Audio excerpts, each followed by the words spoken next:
Fala, gente. Cara, acho que eu preciso pedir desculpa para vocês, né, não? Que aí, cara, eu não tinha reparado que caía numa segunda-feira de carnaval, né, cara? Só vocês realmente para acompanharem esse encontro é, na, assim, na, na segunda de carnaval, né, cara? A tropa de elite, o grupamento especial, né, cara? Isso aqui é um negócio incrível. Ó, Malu, a mulher moderna, Xandre, Guilherme. Vamos esperar só um pouquinho, né, gente? Porque pode ser que tenha gente ainda entrando na live, né? Pô, um prazer enorme estar com vocês. Assim, o Murilo de sempre. É, a, a live a aula fica gravada, então não tem problema para as pessoas que só conseguirem assistir depois, né? E é bom a gente começar de qualquer modo, é, uma vez que tinha sido estabelecido, é que esse clima está tão peculiar, né? O carnaval está tão xoxo com essa história de Covid, que assim que eu até esqueci que existia carnaval. Até porque no Rio o desfile de escola de samba só vai acontecer mesmo lá em abril, né, cara? Tiradentes, né? Aí em São Paulo também, né, Malu? Eu estava sabendo disso. Nicolau, olha que presença ilustre. Nicolau tá aí, caramba. É, pô, aqui em São Paulo, né? A gente só vai ter carnaval mesmo lá para abril, né, no Tiradentes, no feriado de Tiradentes, né? Bom, gente, eu vou começar, não é? Só porque a gente tem um tempo meio curto e como já é um dia meio peculiar, meio estranho, né? Só para não deixar a coisa assim ficar ainda mais complexa, né? Estender ainda mais. Então vamos começar o encontro, né? Primeiro agradecer a vocês, é um prazer estar com vocês aqui nesse curso que tem, na verdade, por função explicitar elementos centrais do Existência e Transitoriedade, não é? Que é um livro que eu venho pretendendo escrever tem mais ou menos uns 10 anos. Não é? Assim, eu estava adiando um pouco esse projeto, várias outras coisas aconteceram no caminho, escrevi várias outras coisas, vários outros livros, não é?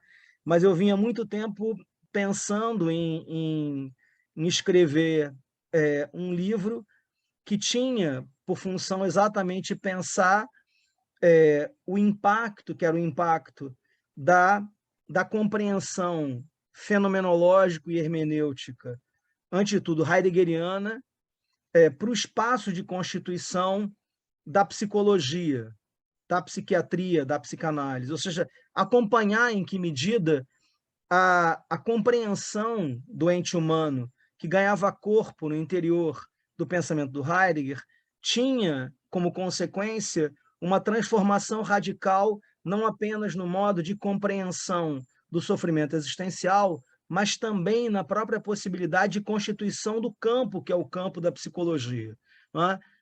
Com isso, o livro ele tem uma peculiaridade, que ele é um livro de um filósofo, mas que vem trabalhando assim, há quase 15 anos nessa interface, que é a interface com psicologia fenomenológica e hermenêutica. Então, o livro é um livro que procura pensar exatamente em que medida a noção de ser aí, ser no mundo, existência, ela tem um impacto direto sobre uma ciência ôntica determinada sobre a psicologia. Não é? Para realizar o livro, o que eu fiz? Né?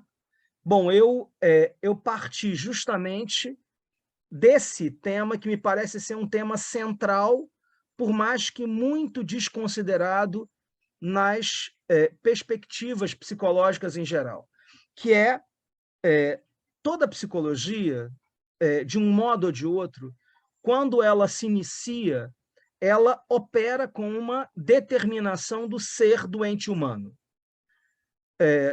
Isso significa dizer que Você nunca consegue, as últimas consequências, pensar uma psicologia sem que você tenha, ou explícita ou implicitamente, uma determinação do ser doente em questão na psicologia.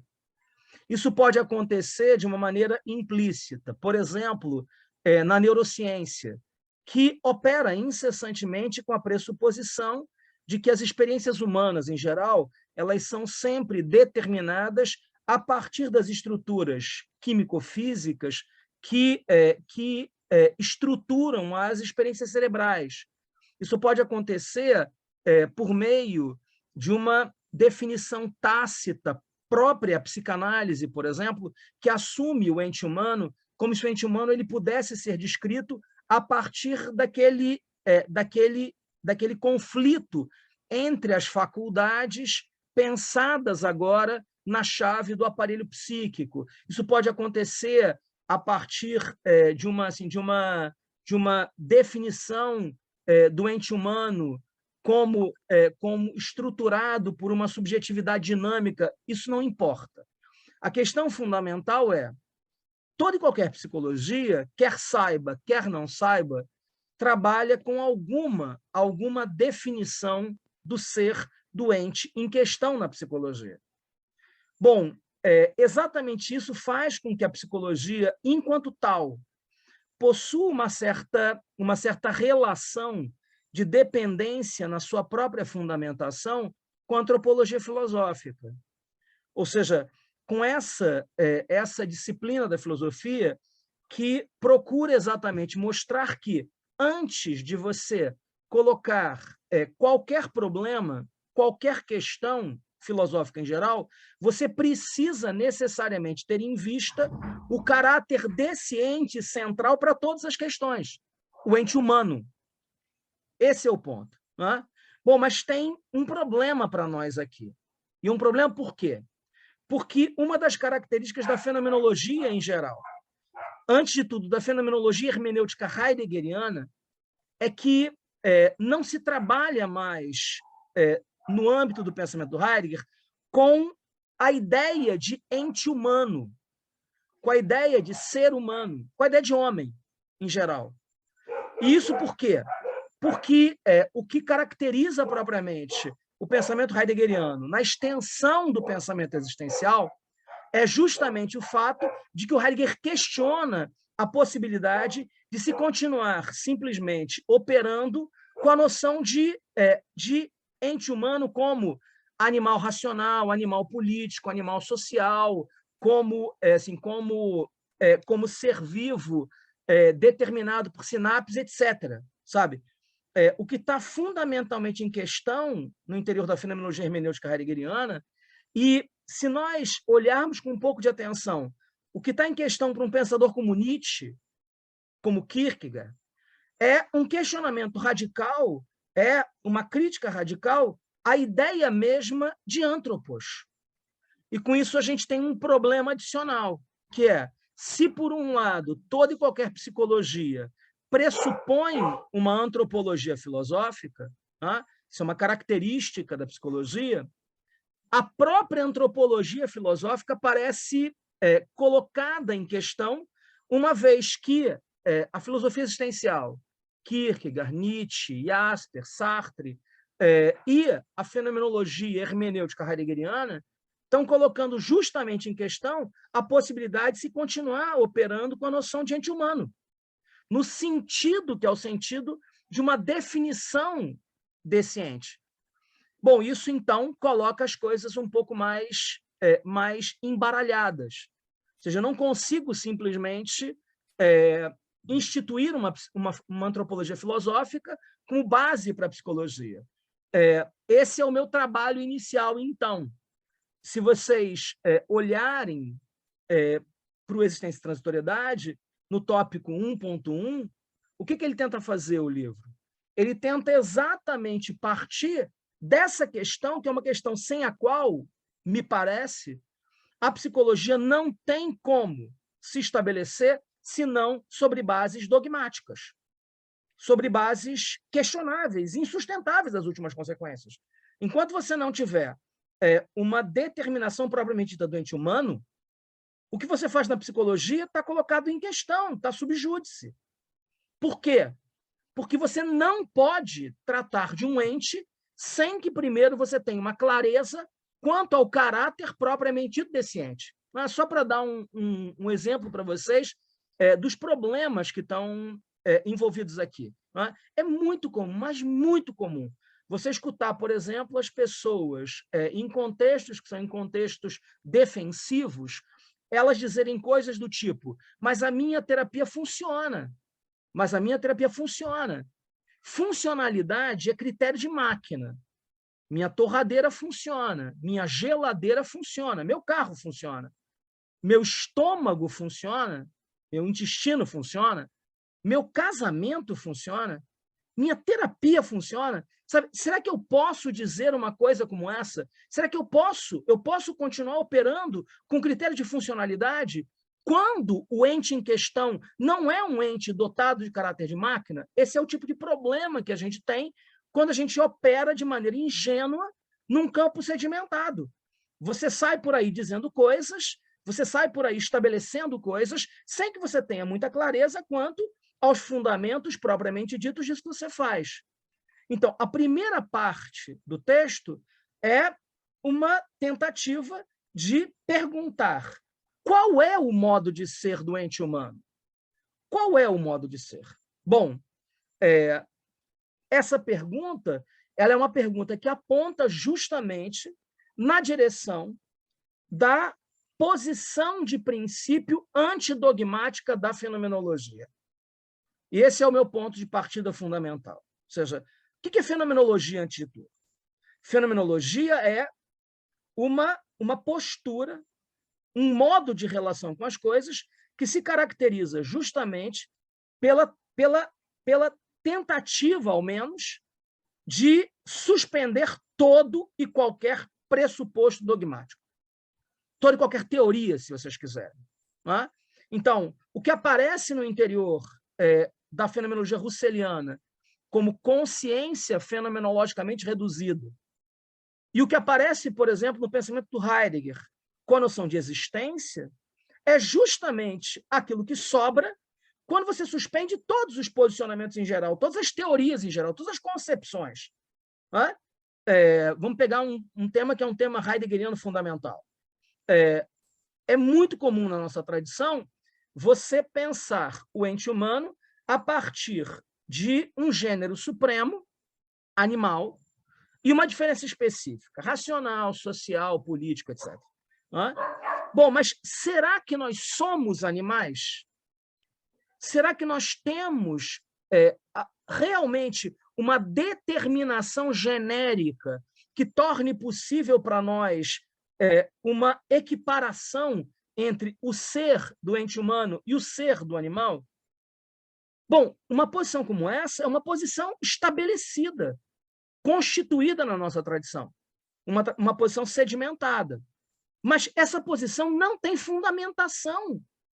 Ela não tem bases últimas, e não tem bases últimas exatamente porque jamais se colocou em questão se as experiências propriamente ditas do corpo humano são experiências compatíveis com a experiência de corpo dos animais. O que a fenomenologia faz, nesse sentido, desde o Russell, passando pelo Heidegger, chegando a Merleau-Ponty, é justamente um questionamento do tipo de experiência que um corpo humano tem, que um ser humano tem do seu corpo, da sua corporeidade. Quando você faz isso, o que aparece imediatamente? O quanto a associação imediata da experiência corporal humana com a experiência corporal dos animais, ela não é outra coisa senão dogma, senão teoria, senão concepção. Bom, quando você suspende todas as concepções, quando você suspende todos os posicionamentos, quando você suspende todas as teorias, o que sobra para o ente humano? Sobra a dinâmica de realização das suas experiências. Sobra o acompanhamento propriamente dito do campo de constituição dessas experiências. Isso, no interior do pensamento russeliano, vai apontar na direção justamente da definição do ente humano como síntese de vivências em fluxo. Se você perguntar para o Russell quem é o ente humano, ele vai responder: pessoa. Mas o que caracteriza a pessoa? Uma dinâmica, uma dinamicidade, uma síntese que acompanha essa dinâmica. Mas uma síntese não estática, porque nós não somos coisas. Nós não temos substancialidade.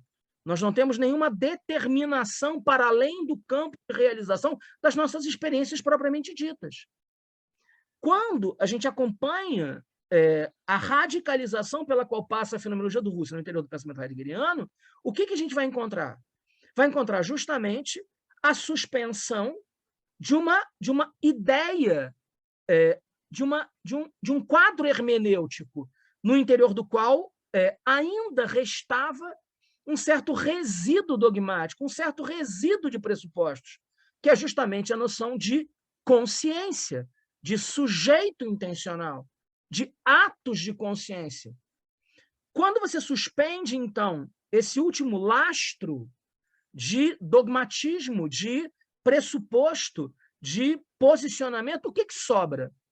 O que sobra é a dinâmica extática originária. Nós não somos consciências intencionais, nós somos seres intencionais, nós somos determinados por esse campo, que é o campo das nossas experiências em geral. Bom, exatamente isso é o que o Heidegger procura fazer com a noção de existência. Uma noção que tem um enraizamento na filosofia do século XIX, Kierkegaard e Nietzsche, e que ganha, no interior do pensamento heideggeriano, um matiz fenomenológico. Nós somos existentes. O que significa dizer isso? Nós não temos interioridade. Nós não somos constituídos por nenhuma dimensão substantiva. Nós não somos sujeitos, nós não somos nem mesmo sínteses que acompanham a realização das nossas experiências em geral. Nós somos as nossas experiências. Nós somos o fora. Bom, isso é uma forma de dizer, por outro lado, que a pergunta qual é o modo de ser do ente humano, você precisa necessariamente responder, a princípio, de maneira negativa, dizendo o ente humano é o ente desprovido de toda e qualquer possibilidade de ser tratado em termos de natureza. Em termos de natureza humana. E por que eu não posso falar de natureza humana? Porque, para falar de natureza humana, eu preciso necessariamente pressupor uma determinação prévia à dinâmica de realização do próprio movimento das experiências. Eu preciso pressupor alguma coisa que seja anterior a essa dinâmica extática originária, anterior a essa saída de si, anterior a esse movimento de viver no fora. Nós não temos dentro. E, nesse sentido, jamais experimentamos primeiro dentro, para depois chegar ao fora, por meio de alguma ponte, sensibilidade, imaginação, entendimento, o que quer que seja. Nós somos sempre fora, sempre jogados para fora. Bom, mas exatamente na medida em que somos sempre jogados para fora, não temos nenhuma determinação prévia. Não temos nenhuma determinação anterior. Por isso, o que nos constitui originariamente é a nossa nadidade ontológica, é a nossa radical ausência de natureza, a nossa absoluta desorganização. Essa palavra vai ser uma palavra importante para mim. E importante por quê? Porque ela vai ter uma espécie de posição de fio condutor. Porque se as pessoas, em geral, perguntam como é que eu posso compreender o comportamento de alguém, e nesse sentido, o que as pessoas normalmente tentam fazer é como é que eu posso compreender a subjetividade Marco Casanova, a subjetividade Débora Guimarães, a subjetividade de Richard Fernando. Ao invés de perguntar assim, a minha pergunta é uma pergunta diferente. O que eu vou perguntar é: nós somos originariamente desorganizados. E somos desorganizados porque não temos natureza. E por isso não temos organização natural. Mas se nós somos originariamente desorganizados, o que nos organiza? Como é possível o surgimento de modos de organização? E, com isso, ao invés de perguntar sobre modos de subjetivação, sobre modos de subjetividade, essas coisas que continuam presentes mesmo na filosofia francesa contemporânea, sabe? Olhar para a existência como se cada um de nós passasse por processo de subjetivação. Não, a subjetividade é sempre tardia e restritiva. Importante é saber como nós nos organizamos, uma vez que nós somos originariamente desorganizados. Bom, não ter natureza, só para prosseguir, significa o quê, afinal? Significa literalmente não ter nenhuma determinação prévia. Go ahead, né? Fala mais um pouco sobre isso. Eu não tenho corpo, não tenho alma, não tenho genoma, não tenho fenótipo, não tenho altura, não tenho credo, não tenho sensibilidade, imaginação, não tenho entendimento, não tenho categorias puras e a priori da subjetividade transcendental, não tenho sinapse, não tenho cérebro, não tenho o que quer que você possa dizer, não tenho sexo, não tenho corporeidade propriamente dita, não tenho corpo originário, não tenho braços, pernas, não tenho cabeça, tronco e membros, não tenho olhos, olhos que veem, não tenho. E não tenho por quê?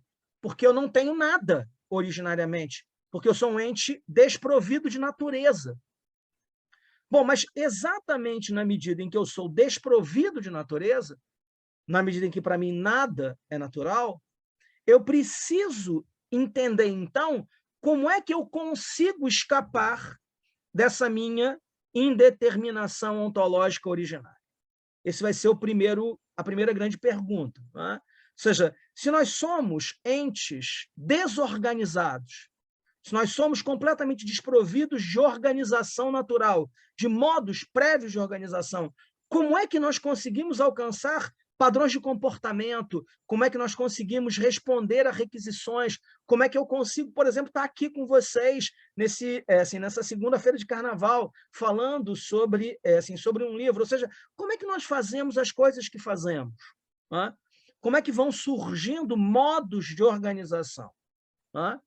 Bom, responder a essa pergunta, a princípio, significa justamente perguntar como é que o fora nos organiza. Como é que o fora nos constitui? Eu não tenho natureza. Para mim, nada é natural. Nesse sentido, eu não posso contar com nenhuma determinação prévia que seja minha. Quando as pessoas usam a palavra instinto para designar certos comportamentos animais, sem que elas se deem conta, elas estão descrevendo modos de organização prévios.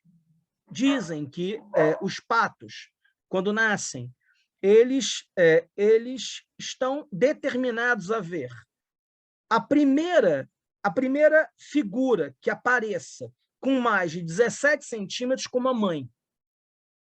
Então, se por um acaso você se colocar entre o pato e a mãe, quando o pato nascer, se ele se ele se encontrar com você antes da mãe, ele te segue. Esse modo de descrição, que é muito mais complexo do que a noção de instinto nos faz pensar, esse modo de exposição, esse modo de determinação, pressupõe organização prévia. Algum tipo de organização prévia. O ente humano se caracteriza exatamente pelo fato de que ele não possui nenhuma organização prévia. Ele é literalmente desorganizado. Se ele é desorganizado, a pergunta que nós precisamos fazer é: como é que ele se organiza?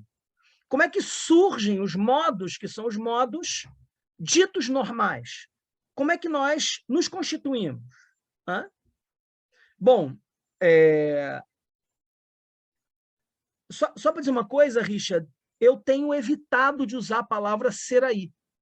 Então, por exemplo, se você lê o Existência, você vai perceber que eu praticamente não uso a palavra ser aí em momento algum. Né? E eu não uso, por quê? Porque a palavra ser aí é muito, mas muito marcada pelos interesses teóricos do Heidegger, por aquilo que caracteriza o projeto fenomenológico e hermenêutico heideggeriano. O Existência não é bem um livro de pensamento heideggeriano ou de reconstrução de contextos heideggerianos. Ele tem uma pretensão que é uma pretensão de radicalizar certas posições, de superar certas unilateralidades. Então, eu evito a palavra Dasein e, no lugar dessa palavra, eu tenho usado a palavra existente. Nós somos existentes. É isso que nós somos. Né? Bom, mas isso torna mais simples responder a tua pergunta. Né? Por quê? Porque um existente, as últimas consequências, se você acompanha o sentido da palavra existência, um existente é justamente um ente que se encontra fora. Não é? O Heidegger tem essa peculiaridade de escolher, muitas vezes, as palavras pelo conteúdo etimológico delas, o que sobrecarrega a leitura, dificulta a leitura. Existência é um desses casos. Não é? Existência, a palavra existência vem de ek e istemi, dois termos gregos. Stemi significa, literalmente, encontrar-se. Ek, para fora. O que é existir? Existir é encontrar-se jogado para fora. Então, para mim, isso vem completamente ao encontro dos meus interesses mais próprios. O que eu estou tentando fazer é, literalmente, responder como é que um ente jogado para fora, nesse sentido, um ente que se articula radicalmente com o seu fora, como é que ele se constitui propriamente? Como é que surgem modos normativos de ser, modos normalizantes de ser? Não é? Pensar nos nossos comportamentos em geral. Não é? Eu dou uma aula, estava dando uma aula outro dia, e tinha um aluno com a câmera aberta, sem camisa. Não é? E, cara, vai, né? Rio de Janeiro, calor pra caceta, o cara assistindo aula de manhã, sabe? Você compreende, não é? Mas, de qualquer modo, enquanto eu estava dando aula, aquilo me deixava um pouco irritado, né? Como se diz em alemão, né, cara? Irritado não no sentido de irritado do português, mas como se alguma coisa tivesse atrapalhando um pouquinho, né? Como se tivesse um ruído na aula. Mas vamos lá, gente. Não é natural usar camisa para assistir uma aula. Também não é natural não usar camisa. Mas por que a gente se sente mal quando dá aula para alguém sem camisa? Hã? Tirando o caso assim, o Roberto Machado, né? O professor, ele criou um grupo uma vez chamado Nietzsche on the Beach, né? Que era um grupo que acontecia literalmente na praia. Você não vai esperar que as pessoas na praia fiquem de camisa, né?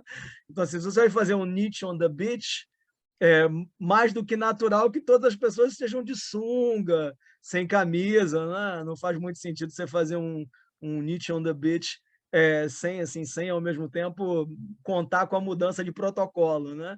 Mas tá vendo isso aqui? Você se sente de alguma forma incomodado com comportamentos específicos. Por que isso acontece? O que torna possível algo assim? Bom, vamos então voltar ao ponto, né? Ser um existente significa ser radicalmente desprovido de modos prévios de organização, desprovido de natureza, desprovido de determinações naturais. Nada para nós é natural. Bom, mas se nada para nós é natural, Então, tem um problema, que é como é que nós alcançamos os nossos comportamentos em geral. Bom, o primeiro nível de descrição dessa organização é aquilo que a gente pode chamar de hermenêutica cotidiana. Isso tem sua base mais primordial em Ser e Tempo, antes de tudo na analítica da cotidianidade. Como vocês vão ver nesses 4 encontros, o Existência ele tem sempre 3 níveis, né? Sempre. Tanto no primeiro capítulo, que é uma tentativa de pensar justamente os níveis de organização da existência, quanto no segundo capítulo, onde eu procuro realizar uma psicopatologia transitória, quanto no terceiro capítulo, onde eu estou literalmente propondo uma terapia, um modo de pensar terapêutico mesmo, né? Partindo justamente daquele princípio que vai atravessar desde o princípio o texto, que é filosofia, na origem, tem um compromisso com transformação. Nesse sentido, a filosofia, desde a origem, é terapêutica. Ela tem alguma coisa em si que faz com que ela radicalmente tenha um compromisso com superação de posições calcificadas, de posições sedimentadas. Né? Mas você tem 3 níveis. Esses 3 níveis são 3 níveis de organização. O primeiro nível, que é hermenêutica cotidiana, Ser e Tempo, analítica da cotidianidade. O segundo nível é o nível da vida histórica, né? Da medida histórica. E, nesse segundo nível, o que eu vou fazer? Eu vou pensar o nosso tempo, os modos de constituição da existência no mundo contemporâneo. E tem um terceiro nível ainda, que é o nível das constelações relacionais. São constelações relacionais, né? Pode parecer uma coisa incidental, mas vocês devem, de vez em quando, escutar uns cachorros aqui. Né? E vocês escutam esses cachorros, tem 4 cachorros agora no corredor, que é o corredor que fica do lado do meu escritório. Né? Eles podem ir para a parte de trás do terreno, mas eles ficam aqui. A minha existência, ela tem uma relação com esses 4 cachorros. Quer eu queira ou não, sabe? Isso não é alguma coisa assim que eu posso simplesmente apagar da minha existência. Mas, se alguém algum dia me biografar, por exemplo, né? Estou falando apenas de maneira hipotética, né? Sem nenhuma presunção de que eu sou biografável, o que aconteceria, tenderia a acontecer? Bem provavelmente, o cara no máximo falaria que eu, por mais que tivesse muitos cachorros em casa, nunca tive uma relação muito simpática com os cachorros. Não é um bicho assim com o qual eu tenho uma relação muito intensa, sabe? Eu gosto de peixe, né, cara? Eu tenho uma certa relação com os peixes, né? Cachorros não. Mas é uma coisa peculiar, sabe? Olha só, se eu fosse biografado, o sujeito pensaria na subjetividade Marco Casanova e na minha identidade subjetiva. E ele desconsideraria por completo o fato de que essa subjetividade ela não se constituiu no limbo, mas ela se constituiu numa casa, por exemplo, onde há 7 cachorros, sabe?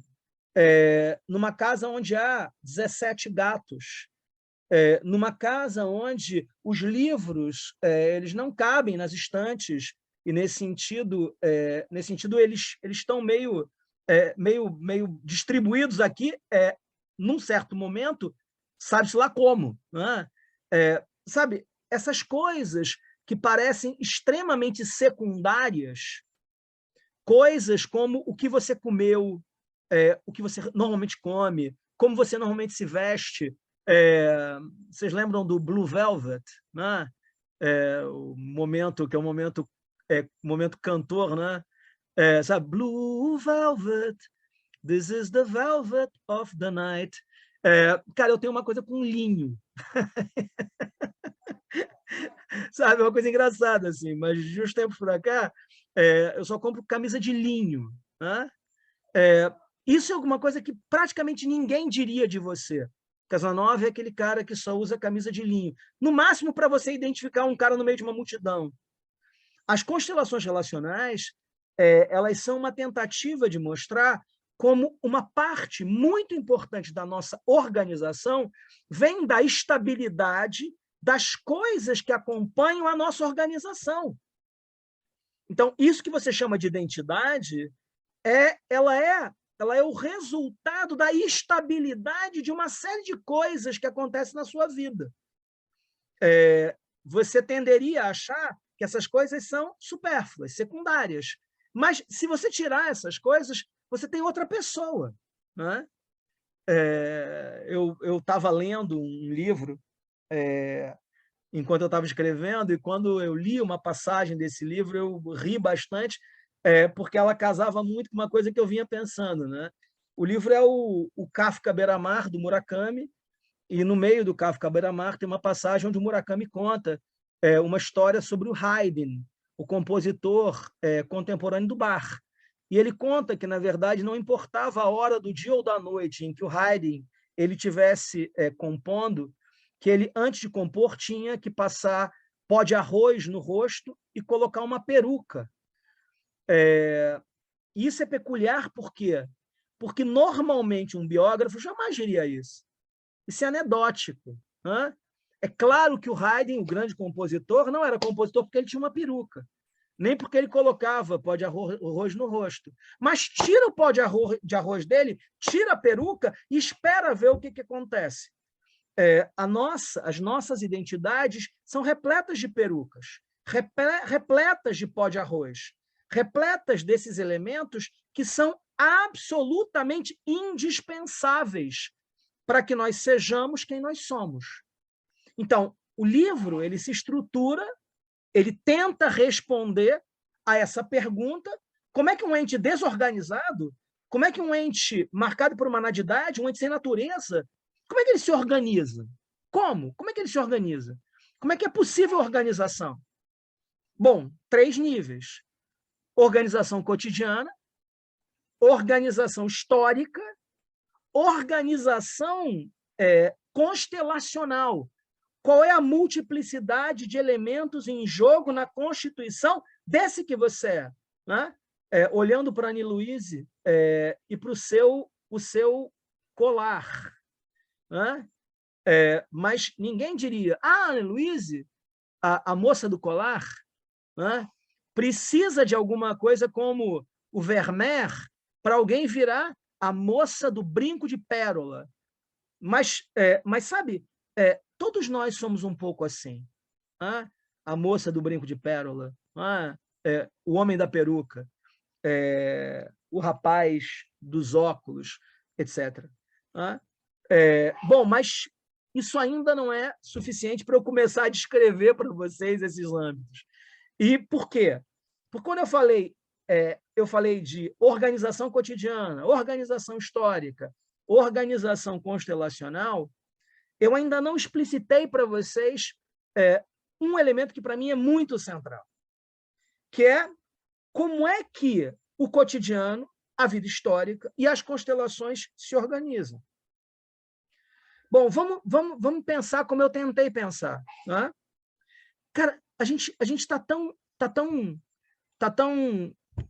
desencaminhado pela nossa tradição em certos pontos, né? A gente pensa de maneira tão torta, tão tosca, que a gente desaprendeu a fazer perguntas simples. Né?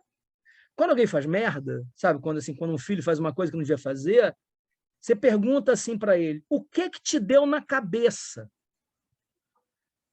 Mas a pergunta é uma pergunta meio peculiar, porque parece que aquilo deu na cabeça de alguém. Não, gente, para que alguém tenha uma ideia, é preciso que um espaço, um tempo e um corpo se constituam numa certa forma de organização. Então, a pergunta que a gente tinha que fazer não é assim, o que te deu na cabeça, mas o que foi necessário para que essa possibilidade tenha se tornado uma possibilidade.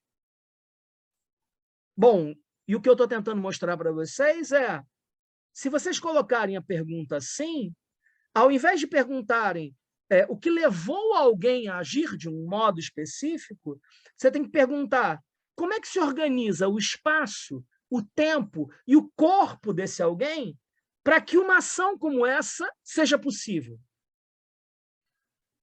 E com isso o que eu estou dizendo é, bom, nós somos desorganizados, nós somos marcados por uma natividade ontológica originária. Nós não temos natureza, nada para nós é natural.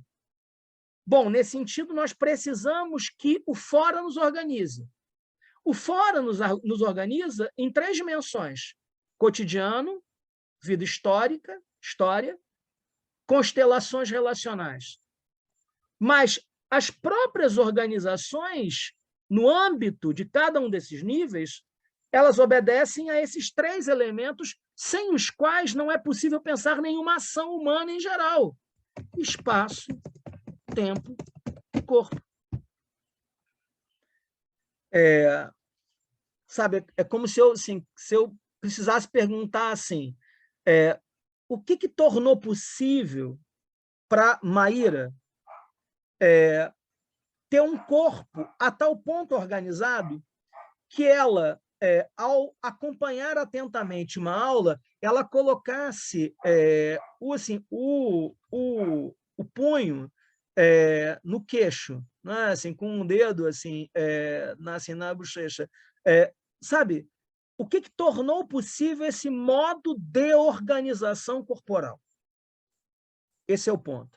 Né? O que tornou possível os nossos movimentos no espaço? O que tornou possível a nossa administração do tempo? Né?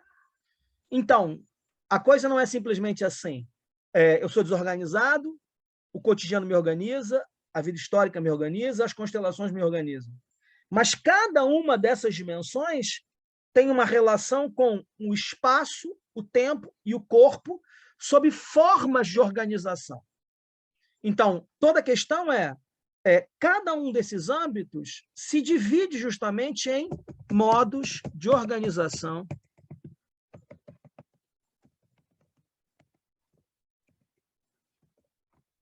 espaço, tempo, corporais.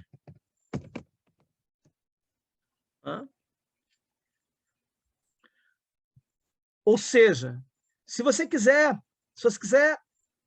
compreender como é que algo se torna possível para alguém, como é que alguém se torna alguém, como é que alguém faz alguma coisa ou não faz nada, você tem que necessariamente entender como é que se organizam o seu espaço, o seu tempo, o seu corpo. E como é que essas organizações elas repercutem em modos cotidianos, históricos e constelacionais. Tá? Então, assim, vamos discutir um pouquinho essa noção de organização espaço-tempo corporal a partir do primeiro nível, hermenêutica cotidiana. Tá? Bom, aqui a gente tem que olhar um pouquinho para Seritempo e para o modo como Seritempo descreve a Constituição, que é a Constituição da cotidianidade. Né? Como é que Seritempo procura pensar o cotidiano? Né? Bom, eu não tenho natureza, gente. Por isso, para mim, nada é natural. Se nada para mim é natural, então eu não tenho como organizar o meu espaço cotidianamente. E, nesse sentido, eu não tenho como dispor nada no espaço. Eu não tenho como colocar coisa alguma no seu lugar. Eu não tenho como arrumar uma escrivaninha, um escritório, uma casa. Eu não tenho como organizar nada, porque eu sou desorganizado. Bom, isso significa dizer o seguinte: o que caracteriza propriamente a existência cotidiana é que a existência cotidiana é marcada pelos modos cotidianos de organização da existência. E como é que esses modos de organização se dão? A princípio, pelo predomínio, que é o predomínio justamente dos espaços, dos tempos e dos corpos cotidianos. Mas como são espaços, tempos e corpos cotidianos? São espaços, tempos e corpos marcados pelo predomínio da realização de comportamentos práticos em geral. Tá? Então, o que caracteriza a cotidianidade? O que caracteriza a cotidianidade é, antes de tudo, o fato de que na cotidianidade nós realizamos ações, nós fazemos coisa. Então, eu acordo, falo um pouquinho da minha rotina, não é? Eu acordo e arrumo a cama, aspiro o quarto, faço barba, tomo banho, desço e tomo café. Esse movimento aqui, ele é um movimento que não pode contar comigo a princípio, porque eu não tenho natureza. Por isso, para mim, nada é natural.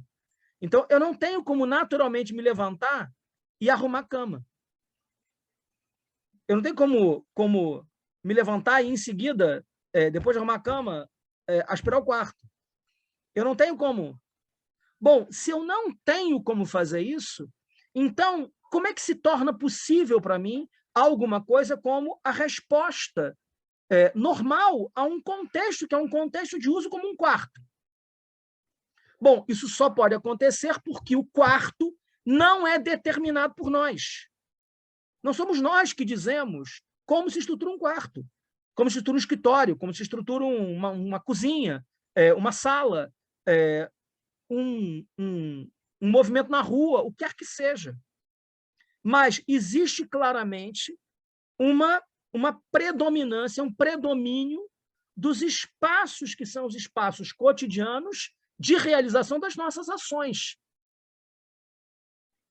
Quando você cai no mundo, você cai literalmente em contextos de uso, em contextos nos quais você tem comportamentos utensiliares em geral.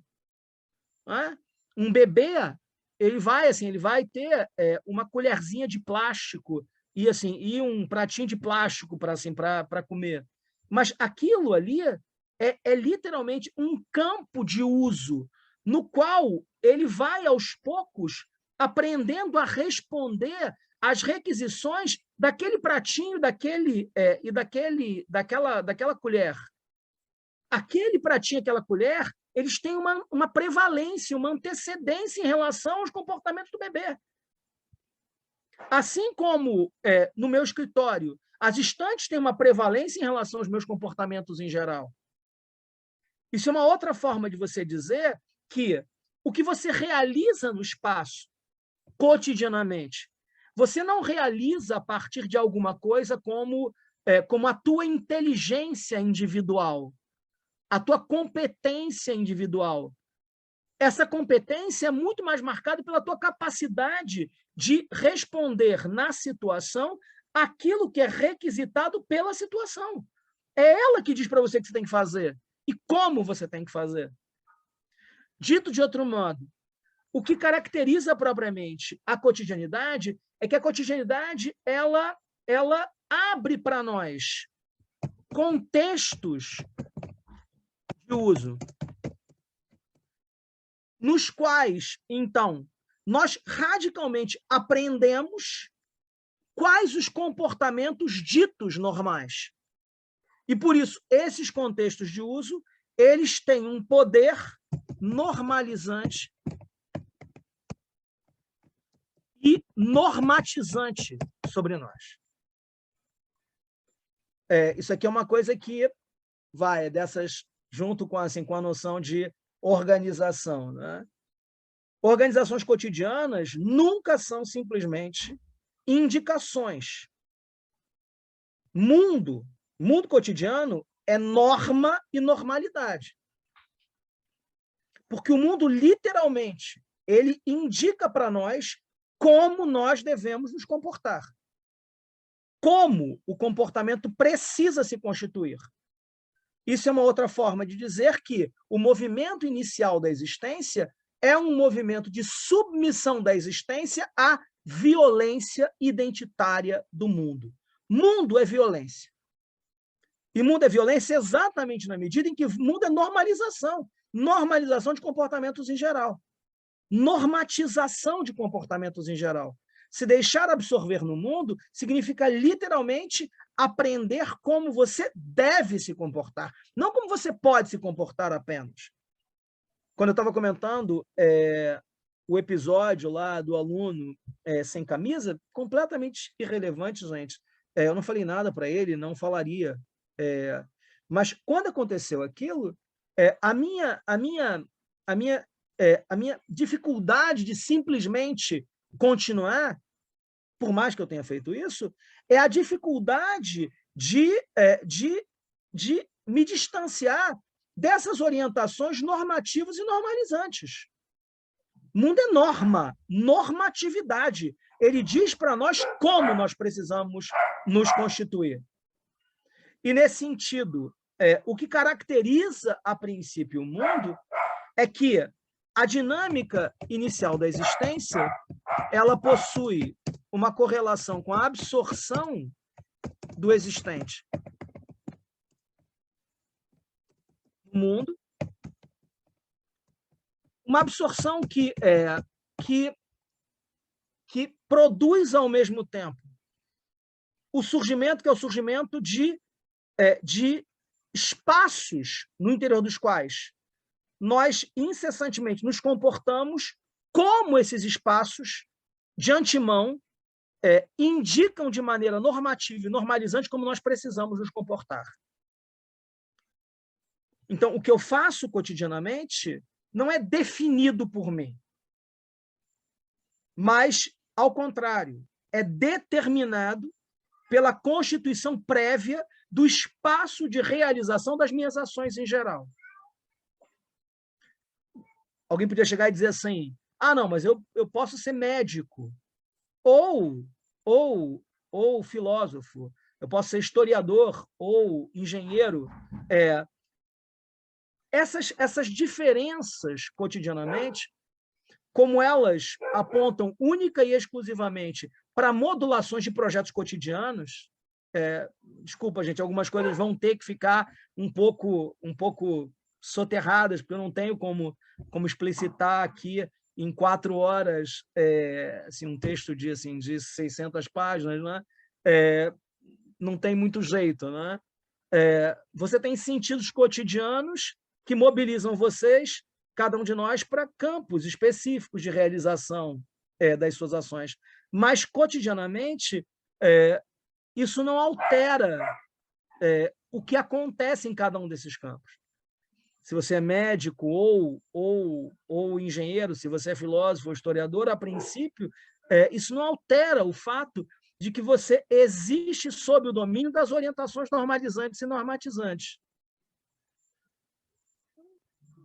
Para nós, isso, por enquanto, é suficiente, porque o que me importa é, fundamentalmente, descrever o campo de organização. Se fosse uma camisa de mulher, dependendo do contexto da aula, eu acho que a pessoa tinha experimentado a mesma coisa.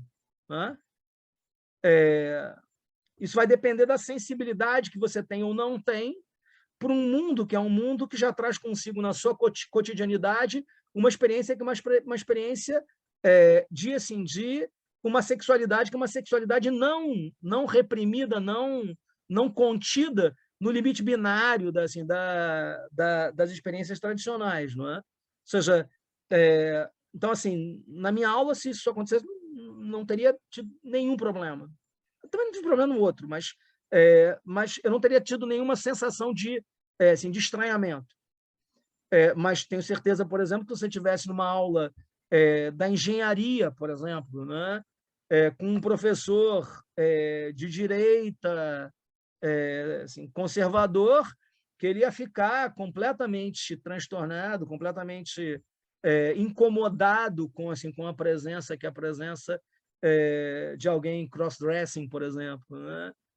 Isso é parte da situação interessante. Né? Existe uma cotidianidade para nós hoje também E essa cotidianidade ela é repleta assim, de pequenas nuances, de contextos específicos. Por mais que cada um desses contextos tenha as suas sedimentações também, e os seus comportamentos, que são comportamentos normativos e normalizantes. Tem coisas que uma pessoa de esquerda jamais diria. Bom, mas até que ponto ele não diz porque existe justamente um comportamento normalizante e normatizante no interior de um contexto que é um contexto de esquerda? Sabe, não é que assim, não é que só os conservadores passam por isso e toda pessoa progressista é necessariamente libertária. Não, não, existe uma sedimentação de campos progressistas também, que vão marcar, por exemplo, como é que você lida com certos fenômenos, como é que você fala sobre eles, o que você diz, o que você não diz, né? Esse aprendizado da língua, que é um aprendizado característico do teu campo, né? Das coisas que são próprias àquele campo determinado. De qualquer modo, o que importa cotidianamente, os espaços nos organizam. E esses espaços envolvem, fundamentalmente, realização de ações. E essas ações são também, muitas vezes, linguísticas, o que você diz ou não diz. Né? O que você pode dizer ou não pode dizer. Né? Que tipo de comportamento você pode ter ou não pode ter. Né? Eu fiz uma operação uma vez, né? E estava consciente. Minha irmã, que era médica, estava acompanhando a operação e tinha um cara, que era o cara que estava operando, que estava dando uma cantada nela, né? Então, com o cara, é uma situação delicada, né? O cara estava literalmente me cortando, e enquanto ele, entre um corte e outro, ele olhava para o lado e dava uma cantada na minha irmã. Né? E aí, bom, aquela situação delicada, porque dependendo do modo como ela reagisse à cantada, aquilo podia ter um efeito imediato sobre a minha operação. Mas, em contextos mais atuais, isso aconteceu na década de 80, uma coisa como essa podia dar alguma consequência para ele, né? Por uma sensibilidade maior para alguma coisa como assédio. Né? Bom, qual é a tua, meu amigo? Você está aqui no meio de uma mesa de operação, dando uma cantada na mulher, na irmã do cara que está sendo operado? Isso é, no mínimo, questionável. Mas, tá vendo? Década de 80. Né? Eu me fingi de morto e deixei para lá. Né? Mas uma coisa como essa isso é comportamento. O que importa para nós, a princípio, os espaços de realização das ações cotidianas têm um primado, inicialmente, sobre as nossas possibilidades de comportamento. Então, quando você se deixa absorver no mundo cotidianamente, você vai literalmente sendo normalizado por esse campo. E você é normalizado exatamente na medida em que você consegue não apenas reconhecer o lugar de cada coisa e como você se comporta em relação a cada coisa, mas também reconhecer como é que esse campo, enquanto um todo, se estrutura. Como é que você se movimenta nele. Isso tem uma relação com o tempo, na medida em que tempo cotidiano é um tempo completamente marcado pelo predomínio desses modos de normalização. O que é tempo cotidiano? O tempo cotidiano é preenchimento de momentos com ações. Então, toda a nossa administração do tempo cotidianamente obedece às orientações, que são as orientações próprias, ao preenchimento das ações. Né? Uma pessoa vai realizar um trabalho. O que ela pode fazer, ela vai fazer a partir justamente de uma lida com a quantidade de ações que ela consegue realizar naquele período específico, naquele tempo determinado. As pausas, tudo isso envolve justamente essa absorção. Por fim, corpo. Né? que esse é uma coisa, me dá um certo prazer de escrever sobre isso, né? É que tem uma frase famosa do Heidegger, que é uma frase tardia, e ele diz: se eu, em Ser Tempo, só disse 2 frases sobre o corpo, é porque eu não tinha, naquela época, nada mais para dizer sobre o corpo. Né? Bom, e as pessoas entubam essas coisas e repetem sem pensar. Né? Mas o que me veio à cabeça é que, se ele só disse 2 coisas sobre o corpo, 2 frases, é porque ele não atentou muito bem para o que ele podia ter dito sobre o corpo. Tem uma tese central em Ser e Tempo, não explicitada, uma tese estranha em termos de etologia, de antropologia, que é a tese de que o nosso corpo se estrutura pela mão, o que é uma tese muito particular. Não é? Ou seja, o que o Heidegger vai dizer? Normalmente a gente tende a achar que o nosso corpo se estrutura pelos olhos, pela cabeça, porque nós somos homos erectus. Não é? Então, o fato de nós andarmos em pé abre toda uma nova perspectiva para a estruturação das relações corporais em geral. Mas, se você lê a hermenêutica da cotidianidade, tal como ela aparece descrita na fenomenologia hermenêutica heideggeriana, você descobre justamente essa tese meio estranha de que os nossos corpos são estruturados pela mão. Por que pela mão? Porque, se, na verdade, todos os nossos comportamentos identitários eles têm uma espécie de orientação primordial pelos espaços de realização das ações, e se ações envolvem uso, manuseio, então todo o nosso corpo é um corpo feito para agir, um corpo feito para a ação. E com isso você tem uma coisa meio estranha acontecendo, que é o espaço cotidiano é marcado pela familiaridade com os contextos de realização das ações, espaços em geral, onde ficam as coisas, por tempos administrados a partir da realização das ações. O que eu posso fazer em 1 hora? Isso é engraçado com psicologia, não é? Por que, na verdade, a terapia tem 50 minutos ou 60 minutos? Por que ela não tem 10? Por que ela não tem 1 hora e 40? Por que ela não tem 4 horas? Né? Por que você precisa marcar 2 sessões ou 3 sessões se, de repente, você tem um problema muito grande? É uma coisa meio engraçada. Né? Engraçado porque qual é o tempo para você, propriamente, conversar com alguém sobre alguma coisa? Isso é completamente administrado, cara. Totalmente administrado. Isso tem uma relação com o modo como nós experimentamos a temporalidade na administração do tempo. O corpo, por outro lado, ele é completamente determinado por aquilo com o que nós nos ocupamos. Vou pegar só uma passagenzinha de uma coisa que eu escrevi, que é uma dessas tentativas de responder ao problema, que é o problema da organização corporal cotidiana, que é, quando você pega ergonometria, as pessoas normalmente descrevem a ergonometria do corpo para as coisas. Né? Então, assim, vamos pensar no caso do ferro de passar. O ferro de passar foi se tornando cada vez mais ergonômico, porque ele é cada vez mais próximo do movimento que você faz com as mãos. Não é? Bom, mas as pessoas não se dão conta de que não é o nosso corpo que modela as coisas com as quais nós usamos, mas as coisas que nós usamos também modelam os nossos corpos. A relação, ela não é uma relação de mão única. Não é que você tem um corpo que é um corpo ideal e o mundo dos objetos vai se adequando a esse corpo ideal.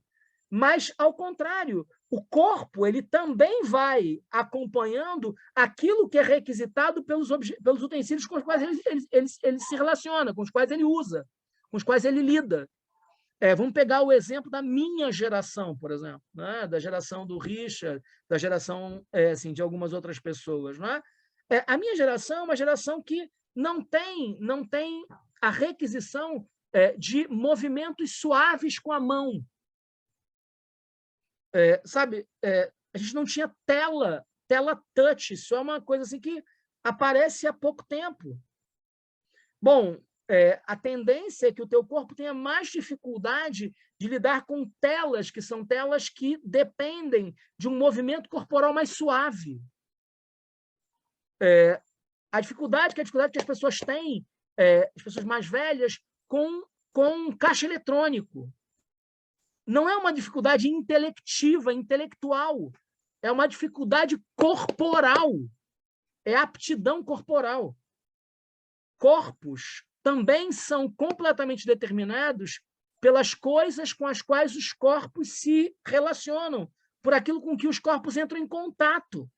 Se você tem exigências de brutalidade, de esforço, de resistência, o tipo de contato que você tem, o tipo de corpo que você tem é um. Né? Só dar mais um exemplo para vocês assim, de como as coisas são assim. Né? Você pega um sujeito que pega supino na academia, se você der para ele um saco de cimento para ele carregar nas costas, ele vai ter dificuldade. Um sujeito que trabalha em obra, que pode até não conseguir segurar um supino como o cara segura, ele vai ter grandes dificuldades de segurar o supino, ele coloca o saco nas costas e nem sua. Os corpos eles têm aptidões completamente determinadas pelo tipo de uso, aquilo com que você se relaciona.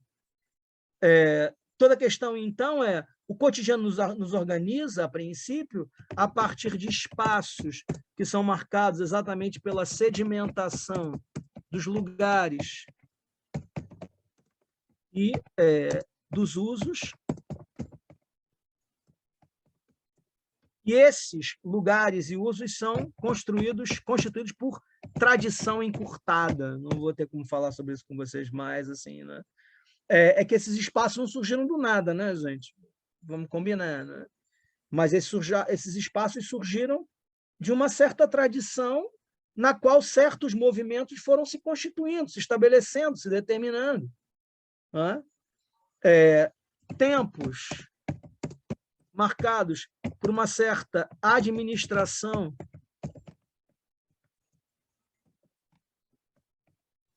das ações, corpos determinados pelas requisições dos tipos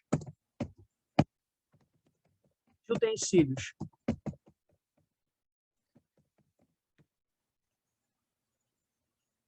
Bom, se deixar organizar cotidianamente significa se deixar organizar por espaços, tempos e corpos, modos de corporação, determinados justamente por essa sedimentação cotidiana. E, nesse sentido, aqui vai se constituir um primeiro campo de normalidade, de normatividade, propriamente dita.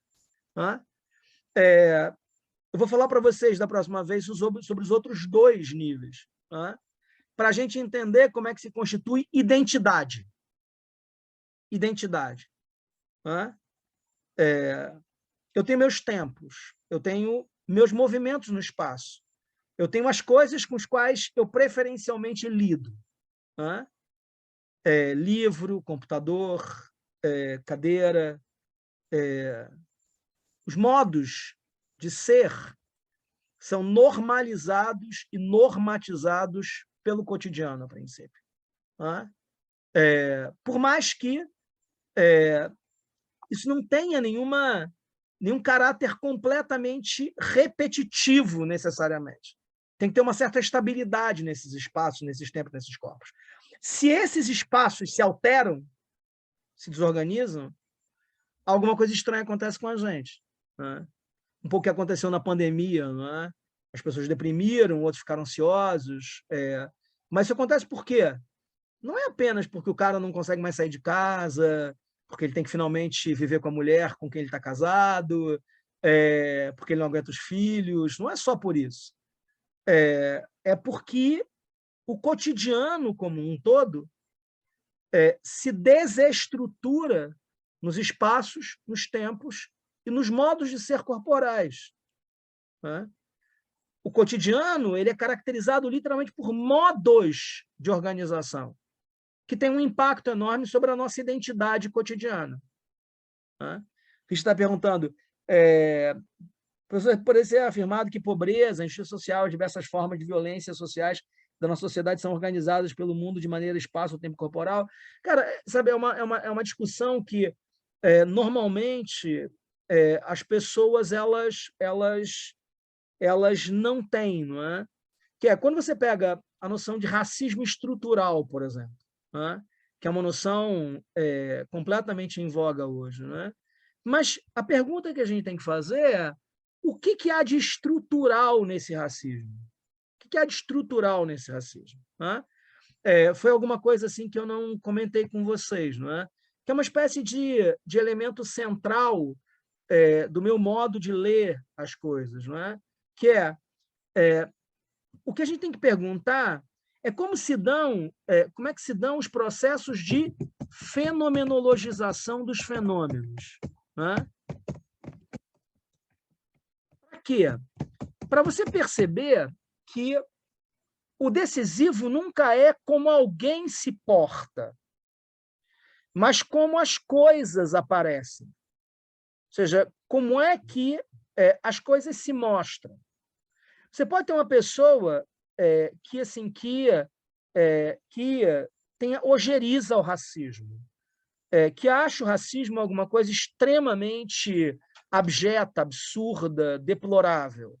Mas pode ser que essa mesma pessoa tenha um comportamento racista, em contextos que são contextos que passariam, na maioria das vezes, despercebidos para ela. Não é? Contextos, por exemplo, de comportamentos em locais abertos, onde não está imediatamente em jogo uma relação específica com minorias. Né? Bom, mas o que está em jogo em situações como essa? O quanto, na verdade, as posições teóricas das pessoas, as posições ideológicas das pessoas, as posições que são posições expressas, elas são sempre muito, mas muito mais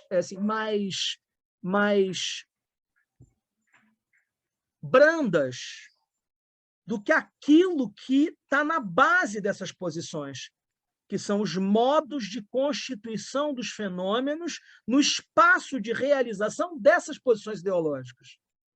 Então, o que significa dizer que o racismo é estrutural? Como é que eu tenderia a olhar isso? Bom, nós existimos num mundo organizado de maneira espaço, tempo, corporal, a partir de um elemento dessa organização, que é o elemento racial. Então, a racialização ela é um dos elementos sedimentados do processo de fenomenologização dos fenômenos no mundo que é o nosso. E, com isso, me parece que as discussões que são as discussões de racismo estrutural, que ficam o tempo inteiro tratando essas coisas como se elas fossem da ordem de uma política histórica sedimentada na matéria, alguma coisa que tem raízes marxistas, etc., ela alija de maneira rápida demais a reflexão sobre como é que esse processo material se fenomenologizou. Como é que surgiram, propriamente, modos específicos de orientação racial, sexual, sexista, etc. Isso, muitas vezes, tem relação com coisas que não têm nada a ver com racismo. Sabe? Coisas como modos de vestir, modos de corporação. É muito interessante você olhar, por exemplo, para questões que dizem respeito à classe social. Tem um comediante, é um desses caras que faz comédia em pé, né? Que ele começa os shows, eu vi uma ou duas vezes isso, assim, quem é que tem um nome que é um nome estranho ou que denuncia a sua classe social. É um início bem perigoso, né? Em tempos atuais, para você começar assim, um esquete de comédia em pé, né, cara? Porque literalmente alguém pode ir embora, né? Assim, acho que já chegou, né, amigo? Você está brincando. Você vai começar o teu show ridicularizando pessoas que têm nomes que denunciam sua classe social. Bom, mas ele está falando alguma coisa que está nas piadas mais bobas, não é? É o Porta do Fundo com Suelen é nome merda, não é? Não tem uma coisa assim, não é Suelen, não. É um nome estranho pra caramba, não é? Que a moça vai procurar o nome da Coca-Cola. E ela chega lá, qual que você quer? O cara pergunta, qual é o seu nome? Ela diz alguma coisa tipo Suegen, é um nome estranho. Não, nome merda não tem. Como assim nome merda não estou entendendo a piada? Porque a piada tem uma relação, basicamente, com aquilo que a gente pode chamar de nome sedimentado. Né? Nome que é nome de uma certa classe social. Né? Mas de onde é que vem isso? Uma associação entre nomes e classe social. Vem de um mundo onde você tem, literalmente, pessoas de classes específicas com nomes diferentes. Ah, bom, se você se chama Mateus, tudo bem. Se você se chama João, tudo bem. Se você se chama Severino, já é outra coisa. Né?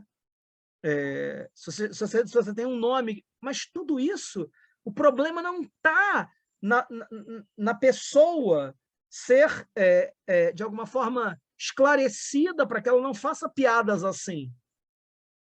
O problema não está na piada, pura e simplesmente. A piada é uma merda.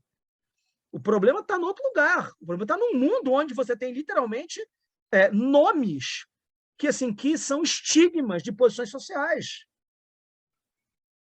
Esses modos de organização são completamente determinados por elementos de uma tradição que é muitas vezes valorativa, claro, né? Que é valorativa, que é estruturada a partir de elementos que são constitutivos do modo como que se dá. Né?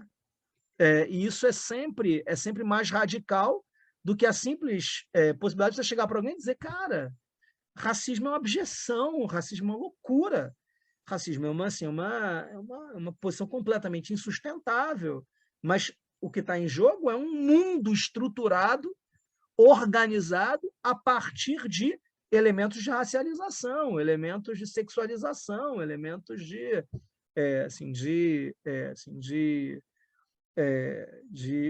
desempenho, etc. Né? Ou seja, uma forma de dizer que eu sempre me espantei quando eu vejo essas discussões meio que dizendo nada de fenomenologia aqui, ou então as pessoas tentando fazer fenomenologia crítica, como se a fenomenologia ela fosse desprovida de criticidade na origem. Fenomenologia é o que há de mais crítico. Fenomenologia é aquilo que questiona modo de fenomenologização. É o que questiona como os fenômenos se constituem. E quando você olha, por exemplo, o pensamento heideggeriano, cara, o Heidegger está dizendo com todas as letras que a historicidade é o elemento constitutivo da fenomenologização. Se ele trata essa historicidade a partir de elementos preferencialmente de uso, é por estratégias dele. Mas é claro, é evidente que elementos que são elementos históricos, como esses que a gente está discutindo, né, ligados à política de gênero, a questões raciais, são elementos da constituição histórica dos fenômenos. Isso é como os fenômenos se fenomenologizaram. Né? Você não pode esquecer isso, você não pode esquecer uma coisa como essa. Você não pode esquecer que você está literalmente num campo fenomênico marcado por estruturas patriarcais, por um conservadorismo atávico, uma religiosidade extremamente própria, peculiar. Né? Quando você lê, por exemplo, os Sertões, do Euclides da Cunha, né? O Euclides da Cunha ele vai cheio de preconceitos fazer o acompanhamento do que tinha acontecido em Canudos, né? Assim, quando ele vai chegando naquele campo e vai se dando conta do que estava acontecendo, uma das coisas que mais chama a atenção dele é aquela religiosidade extremamente inexplicável, né, que estava alimentando aquelas pessoas em Canudos. Né? Uma religiosidade bem brasileira, muito particular, não é? Que vai aparecer em outros fenômenos, nessas experiências contemporâneas do crescimento dos fundamentalismos religiosos, do neopentecostalismo e coisas afins, né? Sabe, tem alguma coisa aí que diz respeito à nossa fenomenalidade. O Alexandre Cabral, ele vem falando muito sobre isso, né? Condições de invisibilidade. Eu só questionaria isso. Eu não acho que são condições de invisibilidade. Aquilo que você não vê num campo fenomênico, você não vê pelo modo de constituição do próprio fenômeno. É o fenômeno que traz consigo essas zonas de invisibilidade. Ou seja, a questão que você tem que perguntar é como é que os fenômenos se fenomenologizam, como é que eles se tornam os fenômenos que eles são. Isso diz respeito à corporeidade, na constituição de sexualidade preferencial. O que é sexualidade, cara? Eu fico sempre aviltado quando quando eu vejo um formulário perguntando qual é a sua sexualidade biológica. A vontade que me dá assim, é rasgar o formulário, não preencher mais nada. Né? Porque a minha vontade de dizer, eu não tenho sexualidade biológica. O que seria isso, a sexualidade biológica? Isso é uma invenção. Né? Uma invenção do século XVIII, uma invenção do biologismo. Né? O que é sexualidade biológica? Você diz aí para mim. Se você conseguir me dizer o que é a sexualidade biológica, eu respondo o questionário. Né? Mas não vale você chegar para mim e dizer que sexualidade biológica é alguma coisa que se determina pelo órgão sexual, porque primeiro você tem que me mostrar que eu tenho uma experiência originária dessa estruturação orgânica da sexualidade. Esse é o problema fundamental. Né? O Murilo estava perguntando, desorganização, organização, como então alcançar um ponto de vista de lugar nenhum, desde uma organização Dada? Cara, assim, a fenomenologia ela é peculiar, não é? Porque ela tá tentando ter uma certa neutralidade na descrição dos fenômenos, mas essa neutralidade ela nunca se institui por um abandono da participação, não é? Assim, a questão básica da fenomenologia é as descrições elas não acontecem quando eu me eximo de estar nas experiências, mas quando eu, ao contrário, estou completamente imerso nas experiências. Então, a neutralidade é uma neutralidade estranha, porque é a neutralidade de alguém que não experimenta senão o que experimenta. Né? O exemplo que o Russell, vez por outra, dá. Não é? Eu posso discutir se alguma coisa é efetiva, mas quando eu experimento radicalmente o que eu experimento, eu não posso questionar o que eu experimentei, eu posso questionar a efetividade das coisas. Mas os conteúdos da minha experiência são inquestionáveis, enquanto conteúdos da minha experiência. Com isso, a fenomenologia ela pretende alcançar neutralidade sem que ela saia do campo experimental. Ou seja, sem que o fenomenólogo precise sair daí. Com relação à noção de desorganização, eu já estou sempre organizado, mas as organizações nunca são capazes de eliminar a desorganização, porque a existência é transitoriedade. A transitoriedade ela é o elemento central. Eu não falei nada sobre transitoriedade ainda, porque estava guardando para depois, mas eu sou desorganizado. As organizações cotidianas, históricas e constelacionais, elas nunca são absolutas. Nada me organiza absolutamente. Nada. Por mais que a economia, a pedagogia, a psicologia contemporâneas, ocidentais, sejam completamente voltados para modo de organização. Mas nada me organiza as últimas consequências. Porque eu sou desorganizado, porque eu sou originariamente desorganizado. Isso significa dizer que há um lastro de desorganização em toda a organização. E a desorganização é o fenômeno mais originário. Ela é a verdade da existência, a verdade última da existência. Com isso, em toda a organização, se você atentar um pouco, você vai encontrar desorganização. Você vai encontrar falhas na identidade, porque a identidade não se constitui. Foi um exemplo que uma vez eu estava dando numa dessas palestras sobre a existência e transitoriedade. Todo dia ela faz tudo sempre igual, me sacode às 6 horas da manhã. Mentira! Mentira! Ela não me sacode nunca na mesma hora. Porque um dia ela me sacode às 5h50, outro dia às 5h55, outro dia às 6h01, às 6h02. Um dia ela perde o horário, um dia ela acorda puta comigo. Não, não existe isso. Todo dia ela faz tudo sempre igual. Mentira, não faz.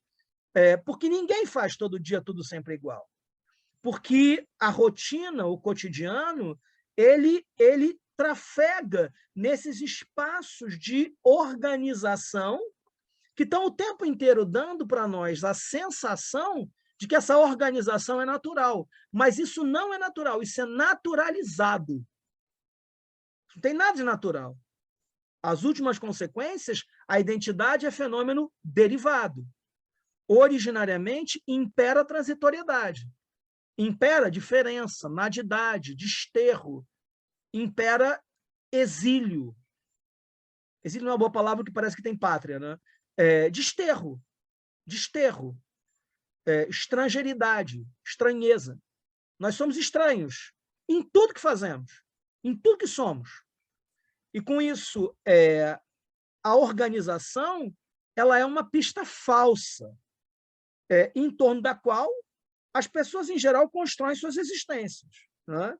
E mais, as terapias são, na sua grande maioria, se não na sua quase totalidade, formas de driblar a desorganização. Modos de você, o tempo inteiro, tentar escapar da desorganização. Né? Promovendo outras formas de organização, promovendo melhores formas de organização, promovendo uma forma de você lidar melhor com o que está acontecendo com você, mas tudo isso é organização. Tudo isso é organização. Né? A questão é acompanhar o que a gente tanto teme. Né? O que você, assim, o que você tem tanto temor? O que você teme tanto? Né? Essa experiência, que é a experiência de que a identidade ela não tem caráter substancial, ela tem, no máximo, caráter musical. Né? E, bom, gente, a gente já está há muito tempo para além da melodia comercial. Né? Vai, a gente tem que lembrar do século XX, vai. Pô, a gente já passou por Stockhausen, dodecafonia, por bebop, já passou por tantos experimentos melódicos. Não é possível que as pessoas continuem vivendo em torno dos seus cai-cai-balão, né, cara? Sabe? Isso não tem condição. Não tem condição disso, né? Ou seja, todos assim, sonhando ainda com cai-cai-balão. Não dá, né? Não dá. Tem que... Os espaços são determinados, Leonardo, pela sedimentação histórica dos espaços de realização das ações, em termos cotidianos. Né? Quando eu montei o meu escritório, eu não montei o meu escritório, mas eu apenas respondi às requisições que o escritório traz consigo. Tem que ter estante, tem que ter uma escrivaninha, tem que ter livro. No meu caso específico, tem que ter livro. Tem que ter uma luminária, tem que ter um computador, tem que ter um mouse, tem que ter... Mas sou eu que digo isso? E aí, o que eu faço quando eu acordo? Eu abro, não é coisa espantosa? Eu abro o computador antes de escrever. Que coisa espantosa é essa? Eu abro o computador. Eu não tento escrever com o computador fechado. Nem tento ditar para ele assim, pela borda, sabe? Escreve aí para mim algumas coisas. Quando eu vou escrever, não é que eu me sento na cadeira, e não é que eu puxo a cadeira para trás antes de me sentar e depois puxo ela para frente. Não é espantoso isso?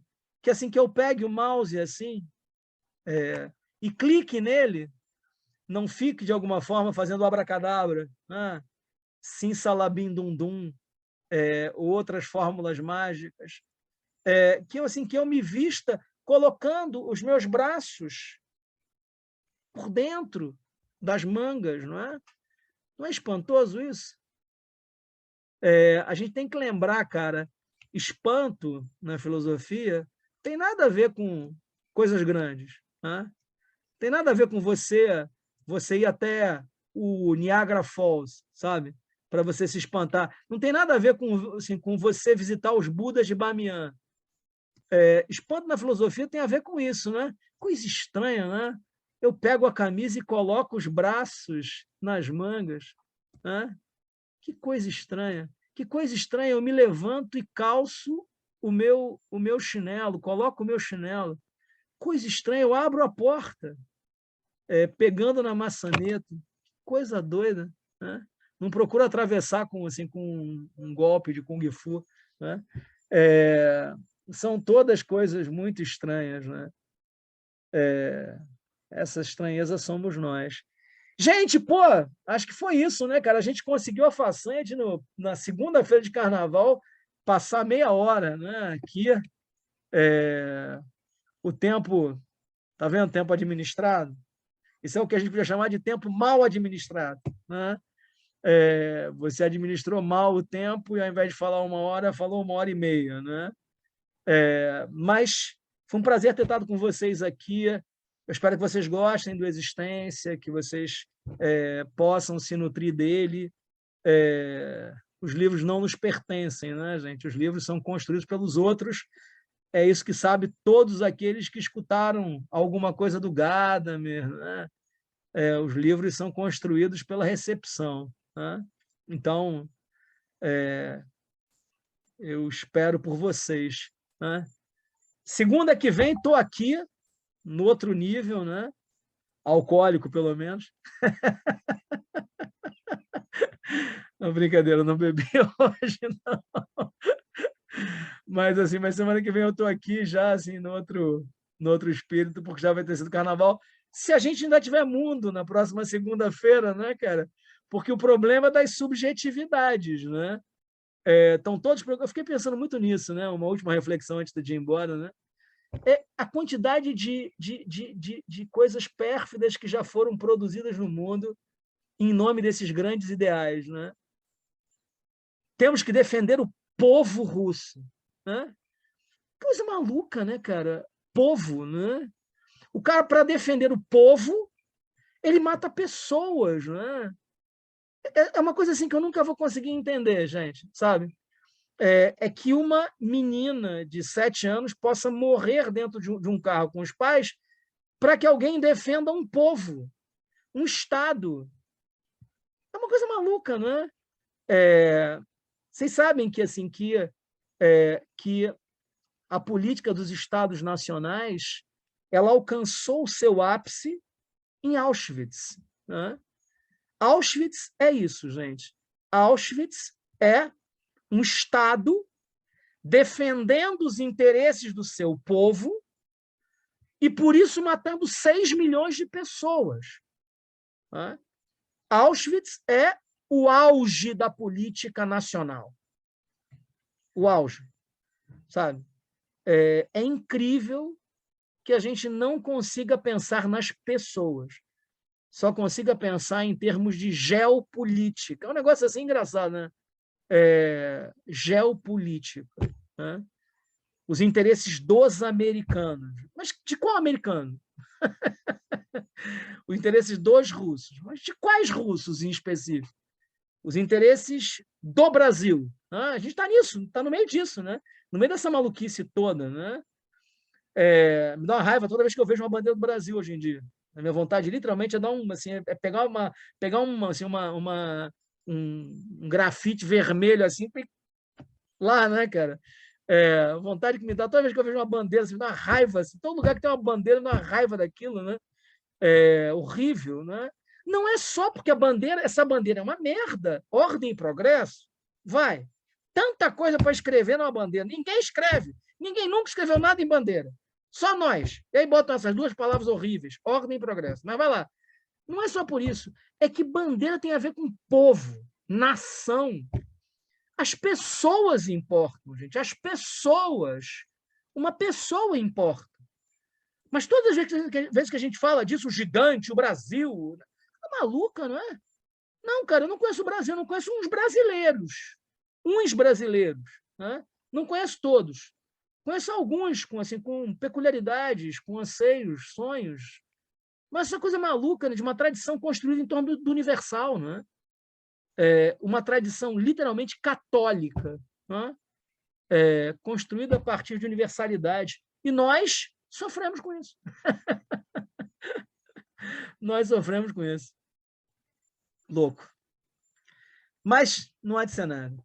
Segunda-feira que vem, se o mundo não acabar, eu estou aqui. Gente, isso é líquido e certo. Né?